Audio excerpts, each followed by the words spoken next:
Hi, Captain Steve for BoatTEST.com, and this morning I am in my glory as I get to do a test on another cat. This time, the World Cat 400CC-X. Let's get on the water, do a full performance evaluation.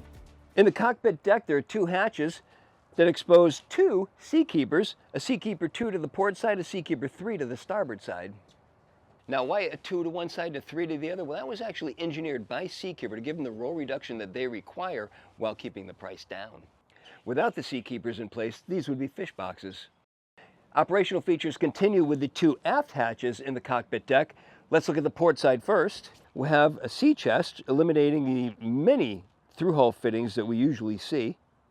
To the starboard side are the engine start batteries, bilge pump, and high water alarm.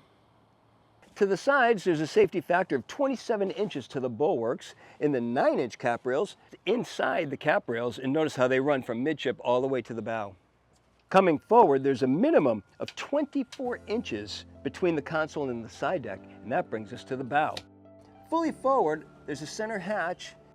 Right under this position is a roller. The windlass is actually located to starboard. I'm also happy to see a center-mounted pull-up cleat. Taking a look at the helm console, three-sided tempered glass. The forward windshield has a windshield wiper with integrated washer up on top. Windshield vent. Moving down, the compass is center mounted in line with the center mounted helm. There are spaces to both sides with padded surfaces. I like to see that.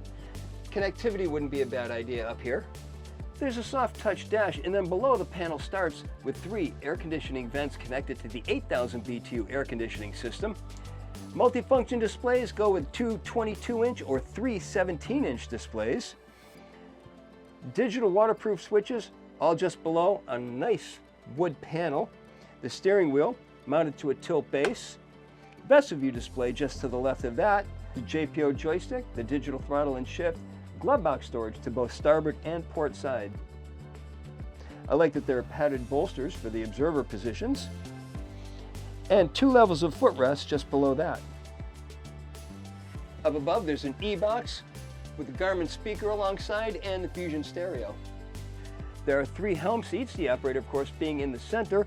All include flip armrests, flip bolsters. There's the 2 outer seats are in fixed positions. The center seat is electrically adjustable fore and aft.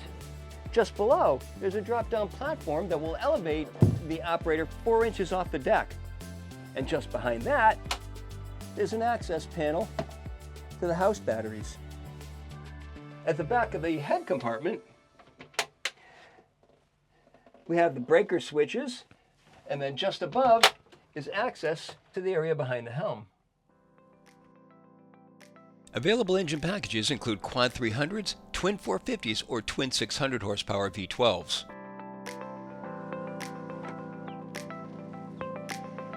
The World Cat 400CC-X has a length overall of 39 feet 8 inches, a beam of 12 feet 8 inches, and a hull draft of 21 inches. With an empty weight of 14,500 pounds, 60% fuel, and 2 people on board, we had an estimated test weight of 17,094 pounds. With twin 600 horsepower Mercs turning 26 pitch prop sets and run up to 5950 RPM, we reached a top speed of 52.7 miles per hour.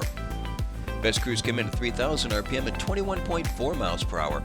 At that speed, the 21.8 gallon per hour fuel burn translated into 1 mile per gallon and a range of 532 statute miles, all while still holding back a 10% reserve of about 604 gallon total fuel capacity. Now that was during our test with a local driver.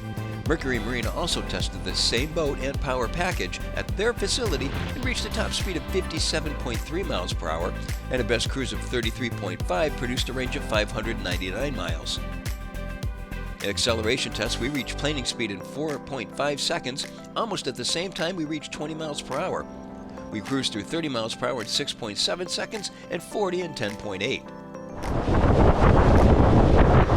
Fun boat to drive, but like all cats, they have their little quirks, so let's go over some of them. First of all, turns. Not quite a level turn, but almost. It's got maybe a 5-degree lean into the turn whether you're going port or starboard. It'll lean more into the turn if you put it into a performance turn. That is, crank it hard over and put some power to it, then you can get it to lean into the turn like you would expect. But with the hulls being on both sides, it stays relatively level. It handles nice and gently into the turn, but then it'll grab. So if you put it into a hard turn, be prepared for that. Hold on, and it'll force you to one side if you're not ready for it. Next, when you're going at cruise speed, once you get up on plane, give it some up trim. Get that bow up a little bit, get some air underneath the hull, in between the two hulls, and that'll act as a cushion and give you a nice smooth ride. That's another feature that's typical of a catamaran, and nice with this one. Not much of sea conditions to go on here, obviously. I really wish we had something of substance like a named storm, because that's when these boats really start to handle the best. And I've come to find that with a World Cat, if you get into some less than ideal conditions, slowing down is not necessarily your best option. Add speed so you can get those hulls penetrating those waves and go through it better, and give it a chance to do what it likes to do, cut through the waves. If you slow down a bit, then you're going to be going up and down and opposing those waves. Give it some power.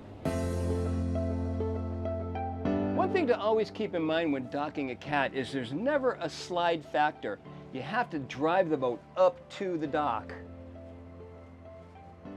I like how World Cat's hull design features a hard chine that comes up at the bow and elevates to the point where it becomes spray rails. And I also appreciate that there's a wave piercer in between the two hulls. That eliminates a lot of the sneeze effect that we typically see with catamarans, where the spray will come out and then up and over the bow.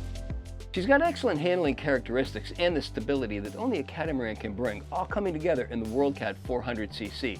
She's also got excellent fishing features and family crossover features, but that's another video. Be sure to look for it.